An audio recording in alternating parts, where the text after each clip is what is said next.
नमस्कार विद्यार्थी व पालक मित्रांनो, करिअर मेकिंग गायडन्स यूट्यूब चॅनलमध्ये आपल्या सर्वांना हार्दिक स्वागत करून आज परीक्षेच्या आदल्या दिवशी म्हणजेच उद्या 3 मे 2026 रोजी एक्झाम आपली होणार आहे आणि त्या दिवशी जे परीक्षा केंद्रावरती होणार आहे त्या संदर्भात आज आपण चर्चा करणार आहोत। वास्तविक पाहता पहिल्यांदा संपूर्ण तुमचं चेकअप होणार आहे। तुमचे खिसे असतील किंवा तुमच्या सॉक्स असेल, शूज असेल किंवा तुमच्या क्लिप असतील, संपूर्ण तुमचं ड्रेस असेल किंवा संपूर्ण चेकअप पहिल्यांदा होणार आहे। त्याला आपण तुमची झडती घेतल्यासारखं म्हणजे तुम्ही एखादा गुन्हेगार असल्यासारखं तुमचे चेकअप होणार आहे। त्यानंतर तुम्हाला बायोमेट्रिक व्हेरिफिकेशन करावं लागणार आहे। यावर्षी ते सुरू केलेलं आहे। तर बायोमेट्रिक व्हेरिफिकेशन करण्यासाठी तुम्हाला तुमचं आधार कार्ड आणि तुमचा जो थंब आहे हा तो त्याच्याशी लिंक आहे का नाही तो पाहिला जातो।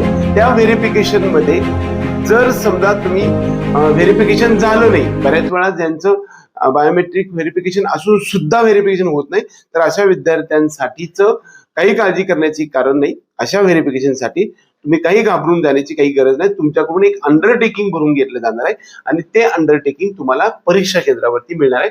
त्याच्यावरती तुम्हाला सही करून आपल्याला आपलं अंडरटेकिंग लिहून द्यायचं आहे। धन्यवाद।